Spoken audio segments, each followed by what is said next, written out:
Olá pessoal, boa noite, sejam bem-vindos ao canal Teologia Visual. E hoje chegamos à parte 3 do livro A Bíblia, o livro para hoje, de John Stott. Esse livro é dividido em 5 partes, portanto agora nós já de fato chegamos no meio dele e já ao mesmo tempo no meio e avançamos para além do meio, né? E daqui a pouco a gente já encerra ele. É um livro curtinho, né? Mas ao mesmo tempo um livro muito útil e atual. Né? John Stott ele é muito didático, é muito direto, né, nas palavras e ainda por cima faz uma conclusão em cada capítulo. Então é de fácil compreensão. Ok? Vamos começar a leitura então, para não ficar muito longo, né?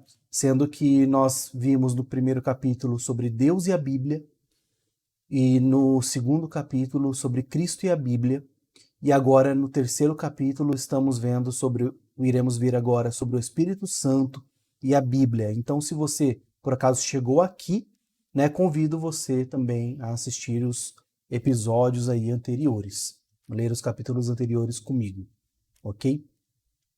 Então vamos lá. O Espírito Santo e a Bíblia. Todos os cristãos sabem que a Bíblia Santa e o Espírito Santo deve ter alguma ligação entre si. Aliás, todos os cristãos creem que, de alguma forma, a Bíblia Sagrada é o produto criativo do Espírito Santo. Sempre que recitamos o Credo de Nicéia, afirmamos que uma de nossas crenças sobre o Espírito Santo é que ele falou através dos profetas. Essa expressão faz eco a muitas frases similares que ocorrem no Novo Testamento. Por exemplo, Jesus, nosso Senhor, certa vez introduziu uma citação do Salmo 110, dizendo: o próprio Davi falou pelo Espírito Santo. Marcos 12, versículo 36. De modo De modo semelhante, o apóstolo Pedro, em sua segunda carta, escreveu que homens falaram da parte de Deus movidos pelo Espírito Santo. 2 Pedro 1:21. Ou, pelo sentido do verbo grego, eles foram levados pelo Espírito Santo, como que por um vento poderoso. Portanto, existe uma relação importante entre a Bíblia e o Espírito, e precisamos investigá-la. Até aqui, vimos que Deus é o autor da revelação que foi dada e que Jesus Cristo é o seu tema principal. Agora precisamos acrescentar que o Espírito Santo é o seu agente. Assim, o entendimento cristão acerca da Bíblia é essencialmente trinitário. A Bíblia vem de Deus, está centralizada em Cristo e é inspirada pelo Espírito Santo. Portanto, a melhor definição da Bíblia é também trinitária. A Bíblia é o testemunho do Pai em favor do Filho através do Espírito Santo. Neste caso, qual é a função exata do Espírito Santo no processo da revelação? Para responder a essa questão, vamos à própria Bíblia, especialmente para 1 Coríntios, capítulo 2, versos 6 a 16. Entretanto, expomos sabedoria entre os experimentados, não, porém, a sabedoria deste século, nem dos poderosos dessa época que se reduzem a nada, mas falamos da sabedoria de Deus em mistério, outrora oculta, a qual Deus pré-ordenou desde a eternidade para nossa glória. Sabedoria que nenhum dos poderosos deste século conheceu, porque se a tivessem conhecido, jamais teriam crucificado o Senhor na glória. Mas como está escrito, nem olhos viram, nem ouvidos ouviram, nem jamais penetrou em coração humano o que Deus tem preparado para aqueles que o amam. Mas Deus nolo revelou pelo Espírito, porque o Espírito a todas as coisas perscruta, até mesmo as profundezas de Deus. Porque qual dos homens sabem as coisas do homem, senão o seu próprio Espírito que nele está? Assim também as coisas de Deus ninguém as conhece, senão o Espírito de Deus. Ora, nós não temos recebido o Espírito do mundo, e sim o Espírito que vem de Deus, para que conhecemos o que por Deus nos foi dado gratuitamente. Disso também falamos, não em palavras ensinadas pela sabedoria humana, mas ensinadas pelo Espírito, conferindo coisas espirituais com espirituais. É importante que vejamos esse texto dentro do seu contexto maior. Até aqui, em 1 Coríntios, Paulo veio enfatizando a loucura do Evangelho. Por exemplo, a palavra da cruz é loucura para os que se perdem. 1,18. E nós pregamos a Cristo crucificado, escândalo para os judeus, loucura para os gentios. Capítulo 1, versículo 23. Ou, como poderíamos dizer hoje, a mensagem da cruz parece bobagem, até sem sentido para os intelectuais seculares. Portanto, agora Paulo faz uma correção para que seus leitores não pensem que ele esteja repudiando totalmente a sabedoria e glorificando em seu lugar a loucura. Então, Paulo é anti-intelectual? Será que ele despreza o entendimento e o uso da mente? Não, de jeito nenhum. Versículos 6 e 7. Entretanto, expomos sabedoria entre os experimentados, a sabedoria de Deus em mistério, outrora oculta, a qual Deus pré-ordenou para a nossa glória. Convém não ignorar os contrastes que Paulo está apresentando. Nós expomos sabedoria, escreve, mas apenas para os experimentados, não para os não cristãos, nem mesmo para os novos convertidos. B. É a sabedoria de Deus, não a sabedoria do mundo. E C. É para a nossa glória, ou seja, nossa perfeição final pela participação na glória de Deus, e não apenas para nos levar à justificação em Cristo. Nós mesmos precisamos seguir o exemplo dos apóstolos ao evangelizar os não cristãos. Precisamos nos concentrar nas loucuras do evangelho de Cristo crucificado pelos pecadores. Entretanto, para formar cristãos plenamente maduros, nosso desejo deveria ser levá-los ao entendimento de todo o propósito de Deus. No versículo 7, Paulo chama isso de sabedoria de Deus em mistério, outrora oculta. E no versículo 9, de o que Deus tem preparado para aqueles que o amam. É somente pela revelação, enfatiza, que isso pode ser conhecido. Sabedoria essa que nenhum dos poderosos desse século, líderes seculares, conheceu, porque se a tivessem conhecido, jamais teriam crucificado o Senhor da glória. Versículo 8. Contudo, eles não eram excepcionais. Entregues a si mesmos, todos os seres humanos ignoram a sabedoria e o propósito de Deus. Pois o propósito de Deus, escreve Paulo, versículo 9, é algo que nem olhos viram, é invisível, nem ouvidos ouviram, é inaudível, nem jamais penetrou no coração humano, é inconcebível. Está fora do alcance dos olhos, dos ouvidos e da mente humana. Não está aberta à investigação científica, nem sequer para uma imaginação poética. Sua compreensão está totalmente acima de nossa mente pequena e finita, a não ser que Deus a revele. É exatamente isso que Deus fez. Ouça novamente. Nem olhos viram, nem ouvidos ouviram, nem jamais penetrou em coração humano o que Deus tem preparado para aqueles que o amam. E esse resplendor inimaginável de seu propósito, Deus nolo revelou pelo Espírito. A palavra nós, em nolo, é enfática e, no contexto, não deve estar se referindo a todos indiscriminadamente, mas ao apóstolo Paulo, que está escrevendo, e aos seus companheiros, também apóstolos.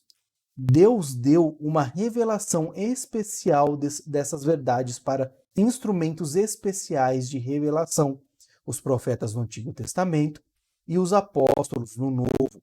E Deus fez isso pelo Espírito. O Espírito Santo é o agente de sua revelação. Receio que tudo isso tenha sido uma introdução um tanto longa, para nos ajudar a ver o contexto em que Paulo fala do Espírito Santo como agente da revelação. O que ele passa a escrever é uma declaração surpreendentemente abrangente.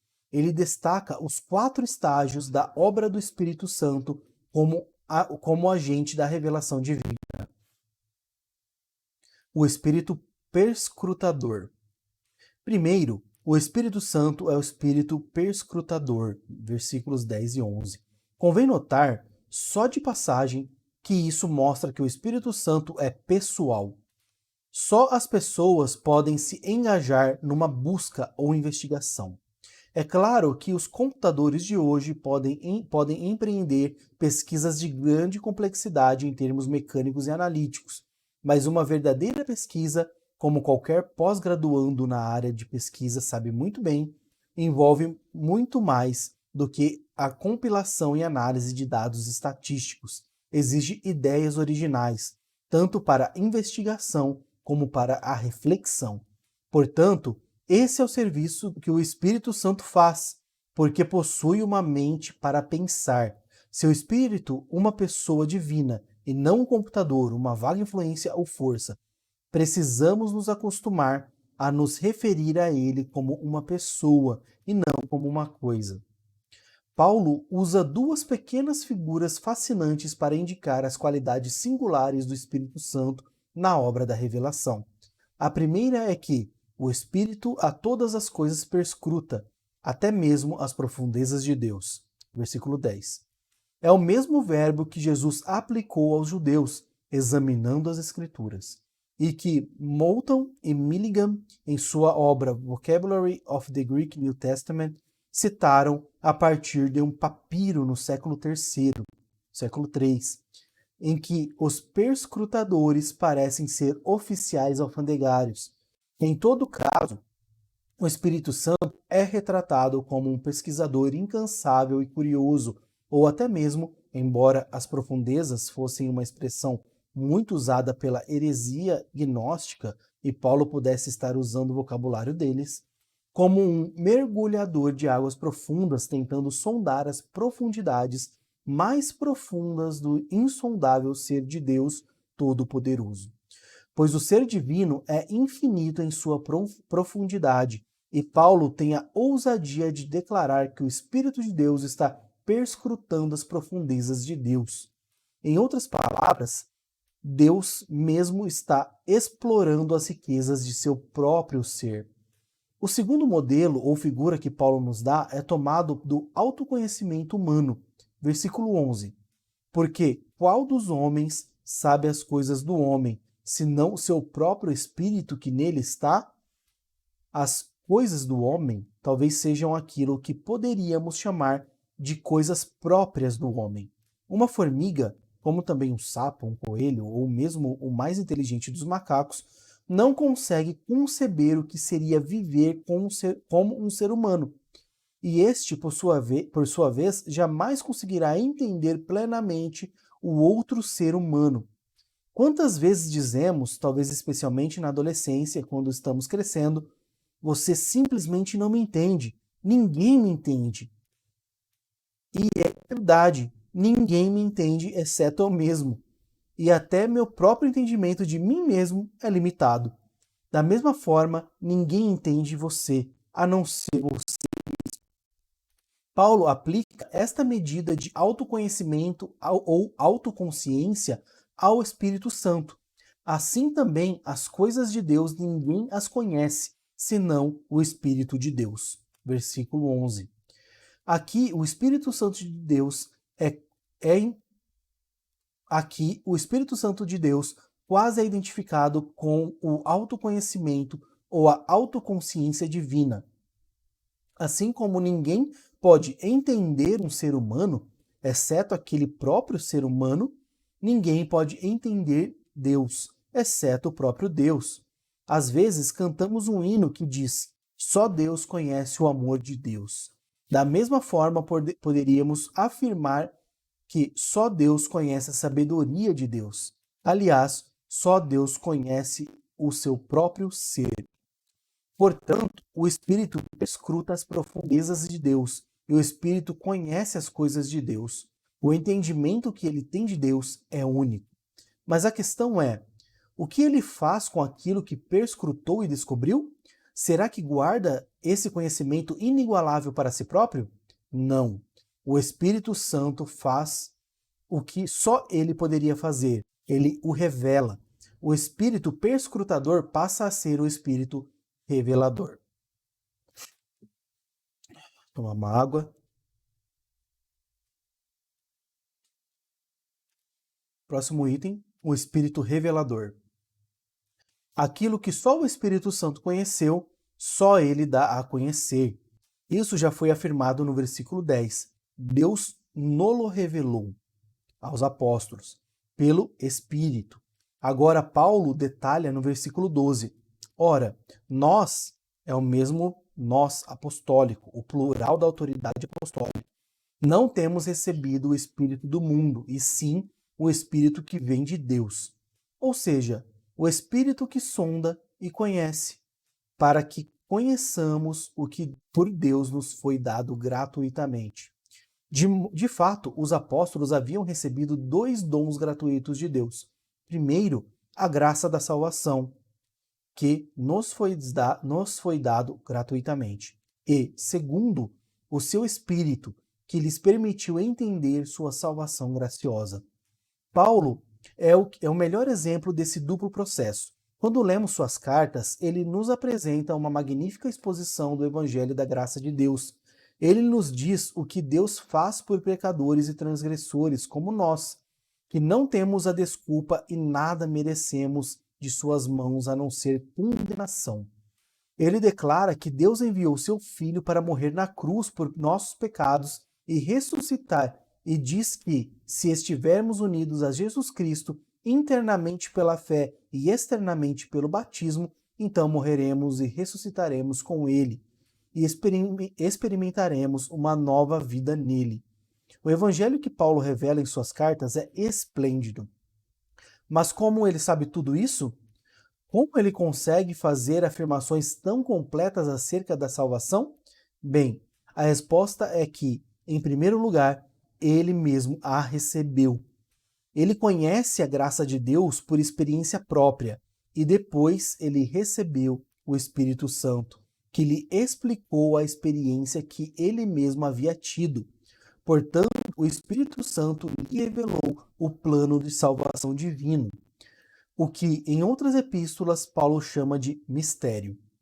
O Espírito perscrutador passou a ser o Espírito revelador. Próximo tópico, o Espírito inspirador.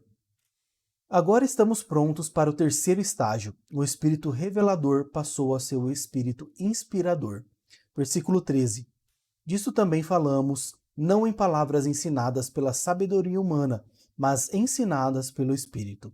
Note que, no versículo 12, Paulo escreve o que temos recebido, e no versículo 13, sobre o que falamos. Talvez eu possa desenvolver o raciocínio de Paulo da seguinte maneira: nós recebemos estes dons gratuitamente de Deus, recebemos esse Espírito para interpretar para nós aquilo que Deus fez por nós e ofereceu a nós. Agora, dividimos com os outros aquilo que recebemos. O Espírito perscrutador que revelou o plano da salvação divina aos apóstolos passou a comunicar esse evangelho aos outros através dos apóstolos. Assim como o Espírito não guardou suas descobertas para si próprio, os apóstolos também não guardaram para si o que o Espírito lhes revelou.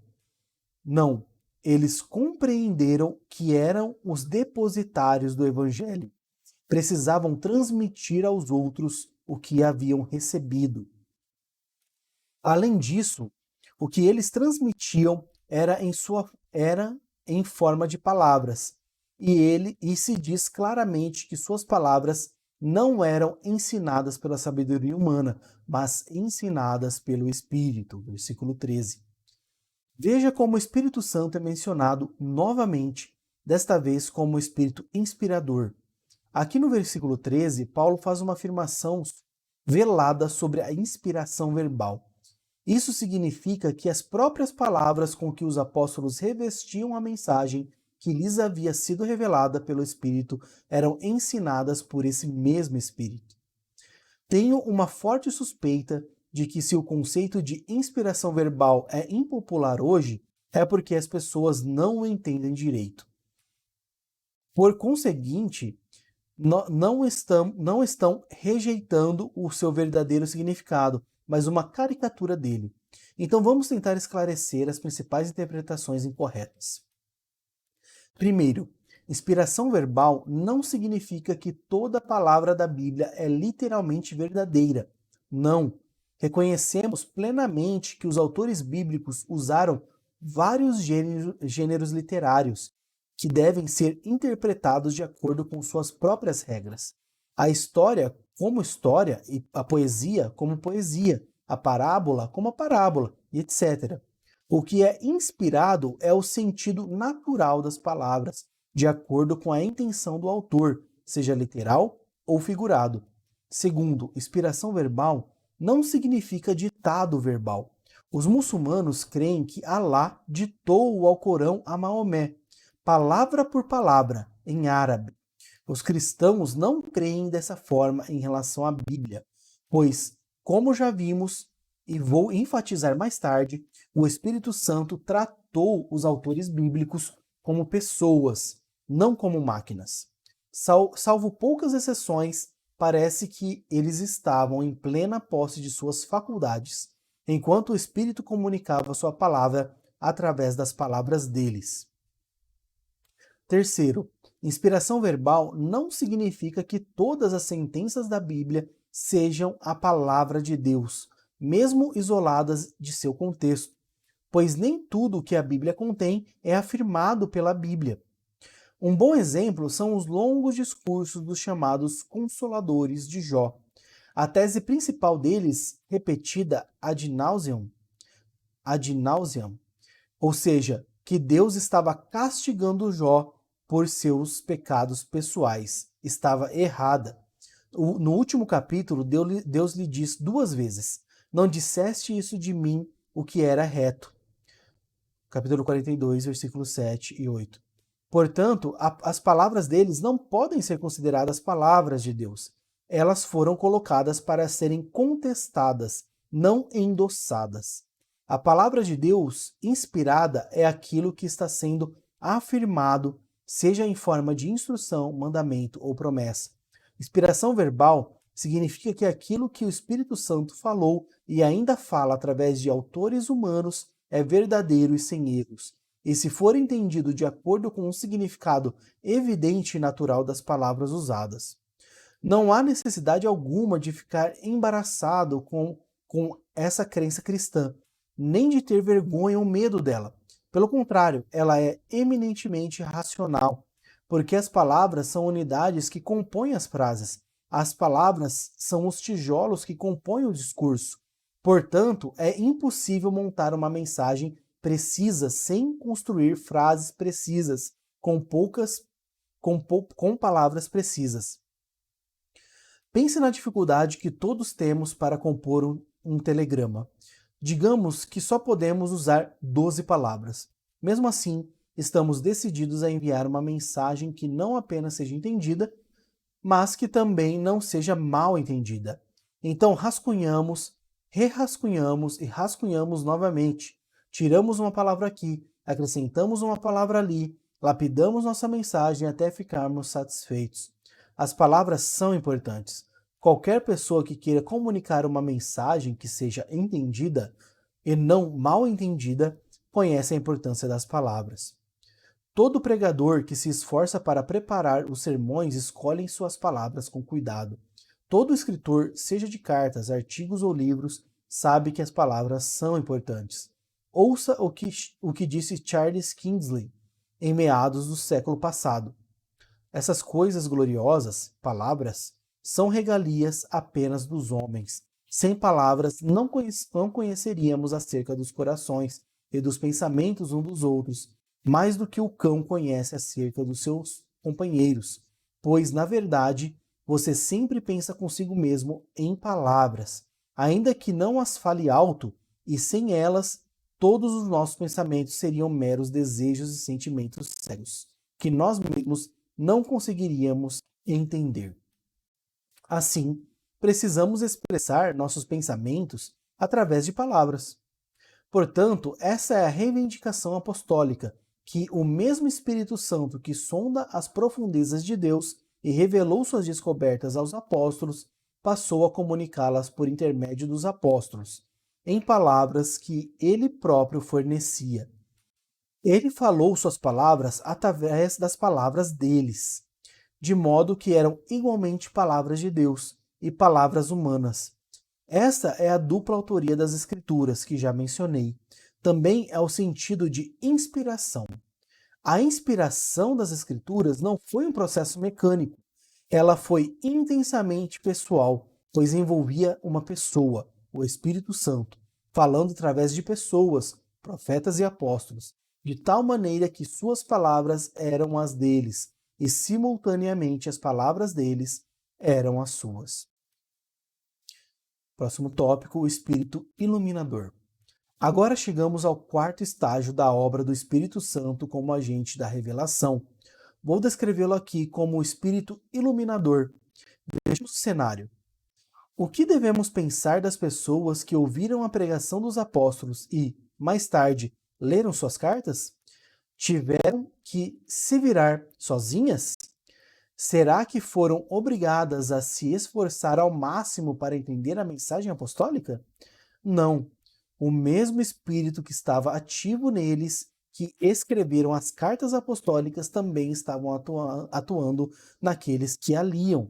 Assim, o Espírito Santo estava trabalhando nos dois lados, ou seja, inspirando os apóstolos e iluminando seus ouvintes. Isso já está implícito no versículo 13. Uma frase complicada que tem sido interpretada de várias maneiras. A meu ver, a tradução mais correta é a que o Espírito Santo estava interpretando as verdades espirituais àqueles que possuem o Espírito. Não eram apenas os autores que possuíam o Espírito. Certamente, inspirando-os, ele agiu de forma singular e ainda acrescentou sua obra de interpretação. Os versículos 14 e 15 detalham essa verdade e são completamente contrastantes. O versículo 14 começa com uma referência ao homem não espiritual, ou o homem natural. Tem aqui algumas siglas, né? Acredito eu que seja talvez das traduções da Bíblia em inglês. Ou seja, o indivíduo irregenerado, que não é cristão. Mas o versículo 15 começa com uma referência ao homem espiritual, aquele que possui o Espírito Santo. Dessa forma, Paulo divide a humanidade em duas categorias bem distintas, natural e espiritual. Ou seja, de um lado, os que possuem vida natural, animal ou física, e do outro lado, que recebem vida espiritual ou eterna. Os da... Toma uma água.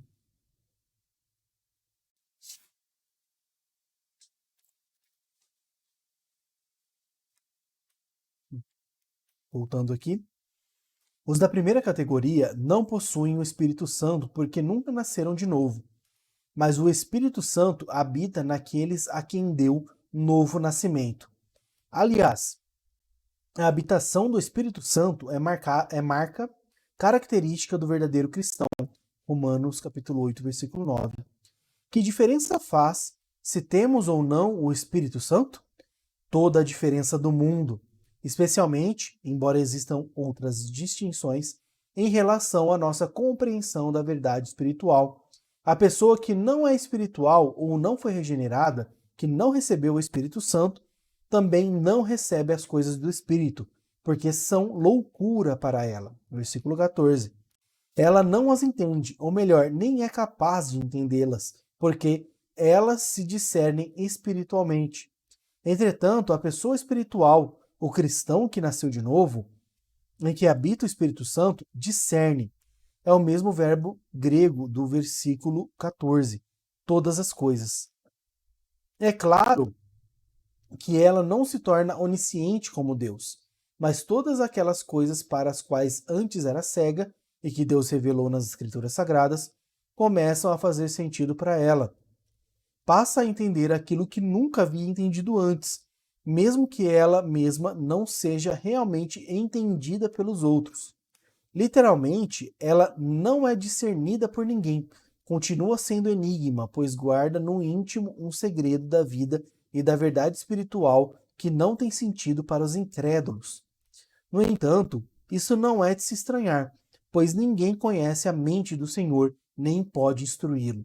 E se não consegue entender a mente de Cristo, também não consegue entender a nossa, pois aqueles que são iluminados pelo Espírito Santo podem se atrever a dizer: temos a mente de Cristo. Uma afirmação realmente espantosa. Será esta a sua experiência? Será que a Bíblia passou a ser ser um novo livro para você? Depois de se converter, William Grimshaw, um dos grandes líderes evangélicos do século XVIII, disse a um amigo que, se Deus tivesse içado a Bíblia dele para o céu e enviado outra, não lhe seria mais nova. Era um livro diferente. Eu também poderia dizer a mesma coisa. Antes de me converter, li a Bíblia diariamente, porque minha mãe me criou dessa forma. Mas para mim, era grego em dose dupla. Não tinha a menor ideia do que se tratava. Mas assim que nasci de novo e o Espírito Santo veio habitar em mim, não estou afirmando, é claro, que entendi tudo. Mesmo hoje, estou longe de entender todas as coisas, mas comecei a entender o que nunca havia entendido antes. Que experiência maravilhosa! Não pense que a Bíblia não passa de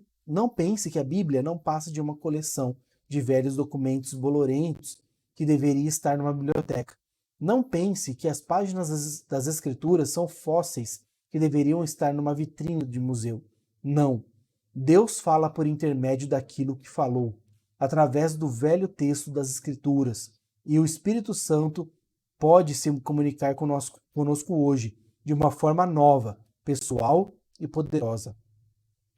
Quem tem ouvidos, ouça o que o Espírito diz. Está dizendo, o Verbo está no presente, através das Escrituras, às igrejas. Apocalipse 2:7. Se o Espírito Santo fala conosco hoje através das Escrituras, você pode estar perguntando: por que nós não concordamos em tudo? Se o Espírito é o intérprete e o agente da revelação, por que ele não nos conduz a uma unanimidade? Minha resposta pode surpreendê-lo. É que, na verdade, ele nos permite concordar muito mais do que discordamos. E nós poderíamos concordar muito mais uns com os outros se preenchêssemos as 4 condições seguintes. Em primeiro lugar, precisamos aceitar a autoridade suprema das Escrituras e desejar sinceramente nos submeter a ela. Entre os que fazem isso, já existe um consenso cristão substancial. As grandes e dolorosas diferenças que permanecem, por exemplo, entre os católicos romanos e as igrejas protestantes, devem-se principalmente ao fato de que os primeiros continuarem se recusando a declarar que as Escrituras têm autoridade suprema, mesmo sobre as tradições da Igreja. A posição oficial de Roma, modificada, mas não alterada de forma efetiva pelo Concílio Vaticano II, ainda diz que tanto a Sagrada Tradição como as Sagradas Escrituras devem ser aceitas e veneradas com o mesmo senso de devoção e reverência. Agora, os protestantes não negam a importância da tradição. Alguns de nós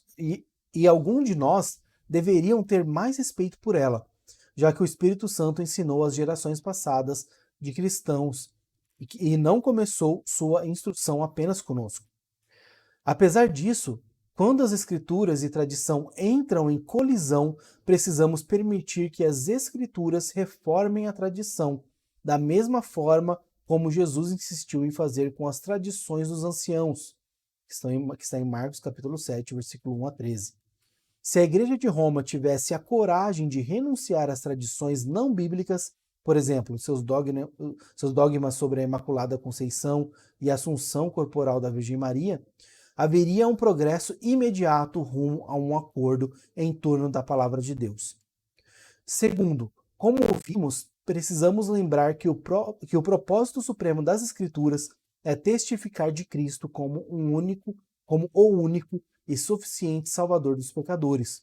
Quando os reformadores do século XVI insistiram na perspicuidade, clareza das Escrituras e traduziram a Bíblia para o vernáculo de modo que as pessoas comuns pudessem lê-las, eles estavam se referindo ao caminho da salvação. Eles não negavam que as Escrituras continham certas coisas difíceis de entender, como Pedro comentou a respeito das cartas de Paulo em 2 Pedro 3,16. E o que eles estavam se esforçando para afirmar era que as verdades essenciais acerca da salvação estavam claras para todas as pessoas. Terceiro, precisamos aplicar os princípios saudáveis da interpretação. É evidente que nos é perfeitamente possível torcer a Bíblia, dando-lhe qualquer significado que queiramos, mas nossa função é interpretar as Escrituras e não torcê-las. Acima de tudo, precisamos procurar tanto o sentimento original, de acordo com a intenção do autor bíblico, como o sentimento natural, que pode ser literal ou figurado, também de acordo com a intenção do autor. Estes são, respectivamente, os princípios de história e de simplicidade. Quando são aplicados com integridade e rigor, então quem nos controla é a Bíblia, e não o contrário. Como resultado, cresce a área de consenso cristão.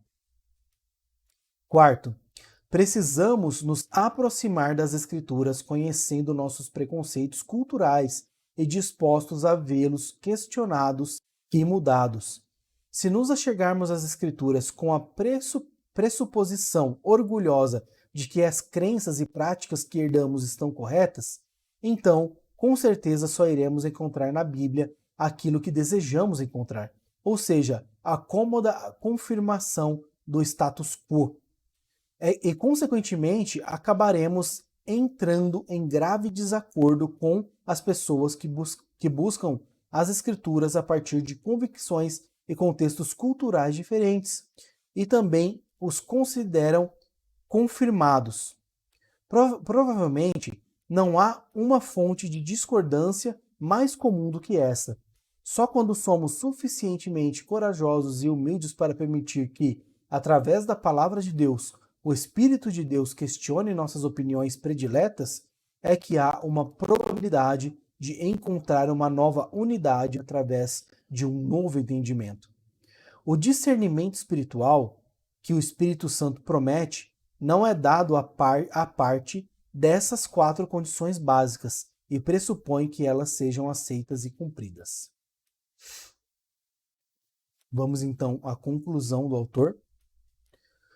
Nós consideramos o Espírito em 4 funções, como no Espírito perscrutador, o Espírito revelador, o Espírito inspirador e o Espírito iluminador. Estes são os 4 estágios de seu ministério didático.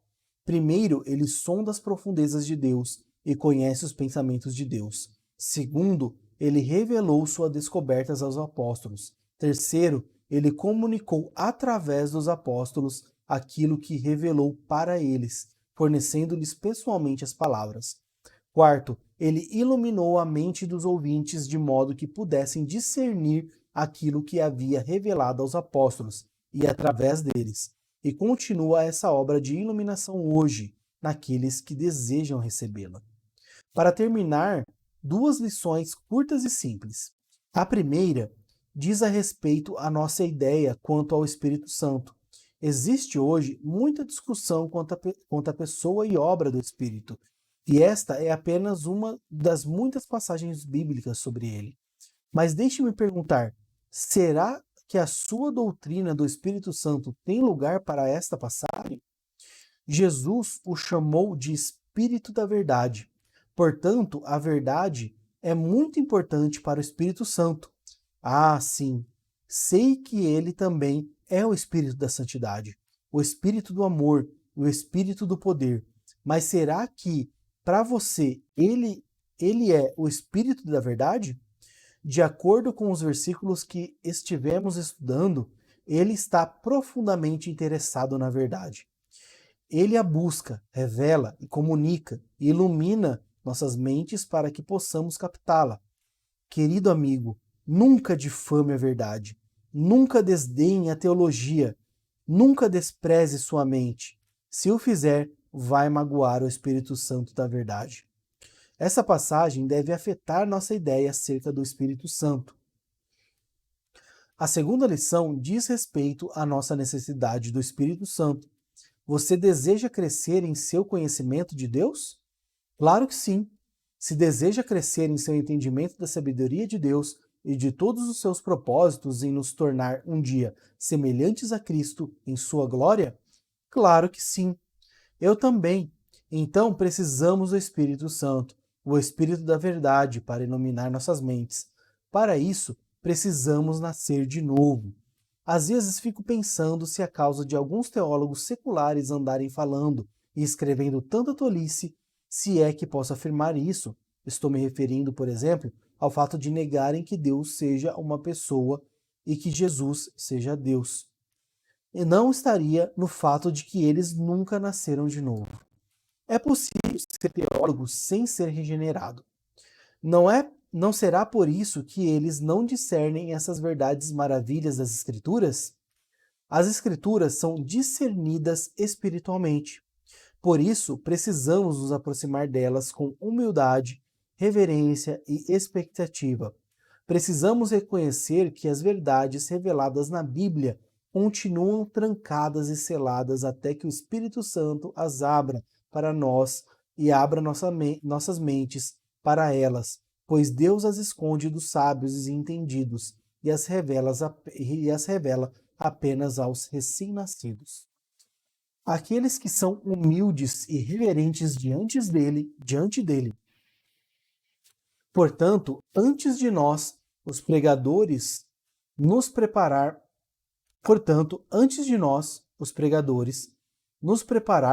antes de uma congregação ouvir, antes de uma pessoa ou um grupo começar a ler a Bíblia, nessas ocasiões precisamos orar, pedindo iluminação do Espírito Santo.